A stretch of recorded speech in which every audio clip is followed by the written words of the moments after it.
Vamos a tener aquí a Gareb Shamus. Entonces, vamos a invitarlo a pasar el escenario. Gareb, bienvenido.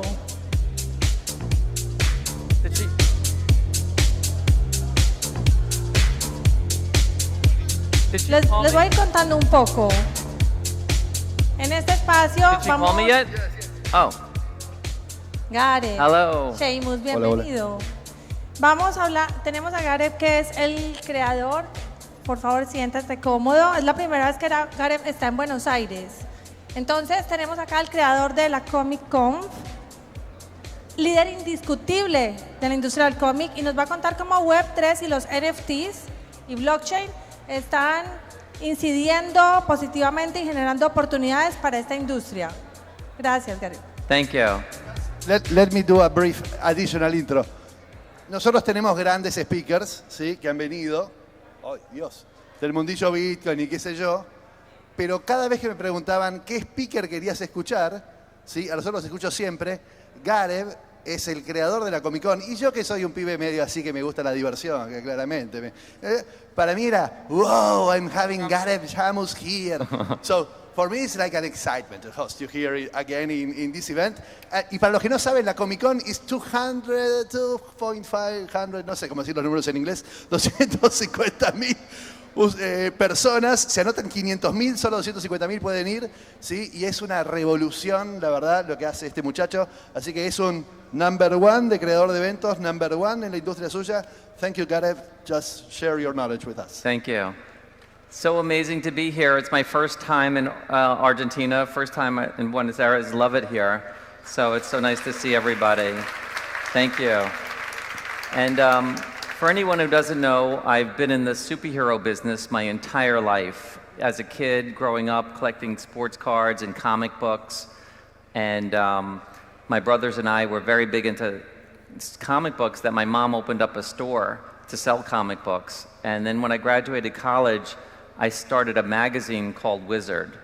And Wizard was all about superheroes, all the comics, toys, games, and this was back in the early 1990s. And the magazine, I was a big geek and a nerd back then, and I looked like one. And my magazine that I started called Wizard just took off all over the world. And then by the mid-1990s, we were doing about 400,000 copies of the magazine in 75 languages in 75 countries that I decided to throw a party. And I called the party ComicCon. And it was just incredible how 20,000 people showed up, and so many, you got to see a lot of people like yourself, you know, who are geeks and nerds. We were the losers and the loners, and we were the people that everybody made fun of. But yet, when we all came together, we all felt like we were part of something much bigger and greater. And I'll get back into this, but, you know, a lot of that same feeling I have when I go to Web3 events, and when I'm here and I'm talking about Web3 to people, it seems like the very early days of Comic-Con and the superhero world. We're all here trying to show the world that something really cool is happening, and they don't understand it, but one day they will, and they're going to realize that we knew what we were doing back then. So over the years, I've produced about 180 Comic-Cons with my brother. We've done over 5 million tickets, but more importantly, reached over 1 billion people in the world. And what superheroes do is they make people feel good about themselves, that there's something really great going on in the world, somebody that they could look up to, you know, that they believe in. And especially in today's world, we all need something greater to believe in out there, people that are going to do great for us. So superheroes to me has always been something that I've loved and cherished. Spider-Man has always been my favorite character, of course. And so I started a company recently called Hero Maker Studios. And the idea was to create original character franchises so that we can build worlds in the NFT space. And when I learned about NFTs and Web3 early on was the power of fan engagement and community. And my entire life, with all the magazines that I produced and all the Comic-Cons that I did, all I was doing was content and community, getting a lot of people together. As a matter of fact, Marvel and DC and Mattel and Hasbro, you name the company, we were working with them to help them build their communities through what we were doing. And so when Web3 started, for me it was like, wow, this is incredible. Like, my whole life I've been working with fans and, you know, building these communities out there, and it was just really very exciting to me. So my company, Hero Maker, we're doing world building. We're building these huge character franchises, and then we're doing NFT drops. And those NFT drops enable people to own characters in our world. Now the thing is that with the Web3 that I've seen, especially with NFTs, a lot of people do these NFT drops, and they might be incredible looking art, but there's no story behind it. And for us, the most important thing is the story. When you think about comic books, it's about creating that emotional connection between the fans and the characters, that you can see where they're going and where they're coming from and be a part of that journey. And with a lot of the Web3 and a lot of the NFTs that I've seen, there isn't a story. They might just be incredible art or pictures. So for us, it was, how do we make the story first? So we created our first NFT franchise called Kumite, and it's this epic battle between heroes and villains, because the #1 question I would get asked in my life was, who would win in a fight? Batman, Superman, Superman, Hulk, Hulk, Spider-Man, Spider-Man, Superman. So I wanted to create a franchise that helps answer the question, who would win in a fight? So we have fairies and goblins and superheroes and cosmic villains, and we have steampunks, and you know, you have all these franchises that come together in this big battle, and we did 9,600 NFTs. So now people can own characters in our world. And for us, the whole philosophy of the company is called the hero's journey. So my entire life, every movie or TV show that I've seen, whether it's Spider-Man or Batman or a Harry Potter, I'm on somebody else's journey. I'm on their journey, not my journey. And for me, Web3 is about being on your journey, and everything to me is eventually going to be gaming in the metaverse. So the question that we wanted to answer is, how do we enable people to become the hero of their journey? And by doing all these NFTs, and people being able to be a part of that world, they can create their own heroic version of themselves and then eventually be that character in the metaverse. So that's really the big heart of what we're doing. The second part of what we're doing is what I call like open source IP, intellectual property or franchises.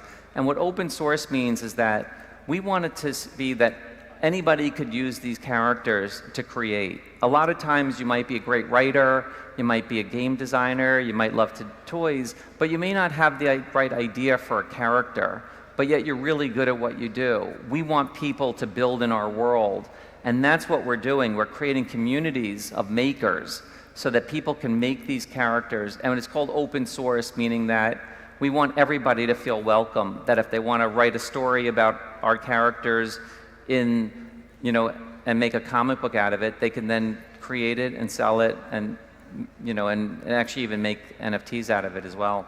So that's a big part of what we're doing, and you know, and by doing that, we're giving the fans a way to participate in a way that they wouldn't be able to do on their own. If you wanted to go write a comic book about Spider-Man, Marvel won't let you do that. You know, these big companies, my whole life they've been telling you, you know, play our games, buy our toys, see our movies or TV shows, but the minute you do something with our characters, we're going to send you a cease and desist letter. And I know because I got a lot of them.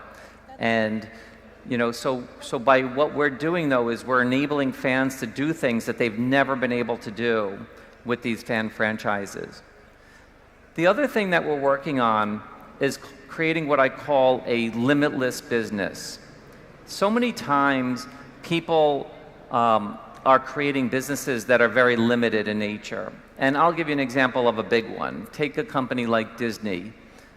They're a limited business. And it might be a limited big business, but it's very limited. They know how many people are going to go to their theme parks. They know how many toys they're going to sell. They know how many people are going to go to the films. They know how many Disney Plus subscribers they're going to get. So, and they can tell you within 5% of what their earnings are going to be. It's limited it might be big but limited. We're building what's called a limitless business, meaning that there is unlimited potential in terms of what could be built. And this is what I love to talk to people about, is all these projects that you're creating. How do you create the limitless mindset? How do you create this idea that there's unlimited potential in what you can do? And that's what Web3 is so great at. It's the idea that you can now create a product. So like when I was talking about Kumite, where people can create comic books and then they can sell them. And we get, since we'll be able to mint them on our platform, we'll be able to get fees or royalties. And then if the comic book gets sold in the secondary market, we get royalties on that. So it's not up to us, it's up to the fans. We're creating a business and an opportunity and a community where the more we give to everybody, the more they create, the more we create what's called a limitless business, meaning that there's no upside, there's no limit to how big it can get. And if we get 10,000 or 10 million or 100 million people to create with us in these franchises, it will eventually create a business that's bigger than a Disney out there. And the more you want to do for your fans, the more you can create or give them the tools to create, the bigger the business that you can create for them. So those are a lot of the things that we're doing. And the next part is creating the core products for what we're doing. So to me, there are 3 core products that we're doing. One of them is the NFTs, one is called digital comics, and one is called trading card games. And the NFTs help build the community and the fan ownership. The digital comics, we could build audience, and that also creates that emotional connection, and then we also can actually build massive audience as well through that. And then you have the trading card game, which is the gaming mechanics and how it works. And when you look at all those 3 things, the NFTs and the community we could build really large. The comic book, we can use that as material for the movies and the TV shows and the toys. And then the trading card game, we could use that material for video games and the metaverse, and the NFTs could be used for the metaverse. So everything that we're doing has an opportunity to grow in a big way. So if you're working on an NFT project, I would think about the things that you can do that show the world the potential of what you're working on. And the next thing that I wanted to talk about is when you're creating characters or franchises, there's a lot that goes into it, you know, and there's 2 parts to it that I love to discuss, because a lot of times people have stories to tell, but they don't really give you a lot of backstory on the characters. So for me, you know, I like to do what's called world building, meaning like before I even go write the comic book, I like to talk about where the character's been, what their family is like, who are their friends, who are their enemies, where do they live, before I even try to tell a story, so that when I then want to tell a story, you create what's called an inciting incident. Something happens, somebody dies, some big, you know, event happens, you know, somebody wins the lottery, somebody graduates, somebody gets married. So whatever that incident is, you now know how these characters would act in that world, so you can then build them. And then the other part that I call is this ever-expanding world, that no matter where it goes, you can keep adding more and more characters. So the more you do the world building, the more you can keep adding characters to that world. So for me, you know, the thing that I love and believe in is that superheroes are the future of Web3. You know, when you look at almost every new technology or new game or new mechanic or new anything, a lot of times superheroes are going to be the first ones in. And we're at that time where superheroes have already taken over the world, and now it's time to think about how superheroes are going to take over the Web3 world. And a very big part of that is the storytelling side of it. And luckily, I've had an opportunity to be able to build Hero Maker. We have our first property called Kumite, which is this epic battle. The second property that we created is called Fully Charged, and it's about an ethical hacker. And I did that comic book and the NFT property with Jim Quick.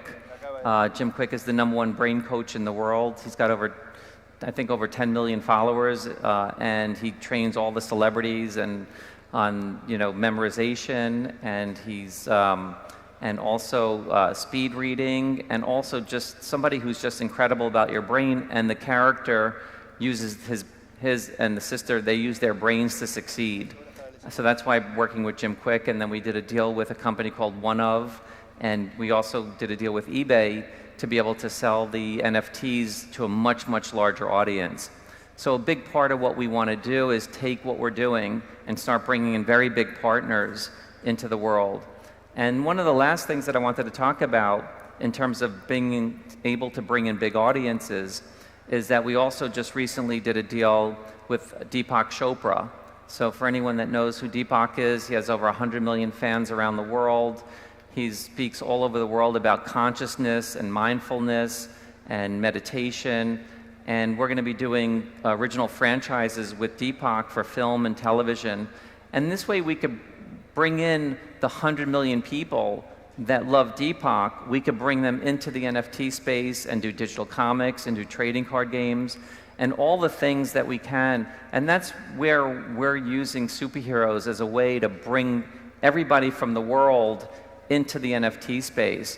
And what's exciting about somebody like Deepak is we're going to get to explore themes like consciousness or mindfulness or gratitude. Things that you would never normally see in a superhero comic book are the themes that we're going to be able to explore. So we're going to be doing a lot more of those types of partnerships that we can then, create really cool superheroes and characters that we could bring into the Web3 world. So I'm so excited about the future of Web3 and NFTs and superheroes, and I hope I've been able to share some really cool stuff with you today. So thank you very much. Thank you. Thank you, Gareb. Really. All right, thank you. I totally agree about the fact that you are building communities, Yes. around you, and Web3, it's about communities. It's all community. So it's an absolutely connection between both, and I think it's just a matter of time that we see this blossom as Yes. Bueno, All right. thank you a lot. Thank you.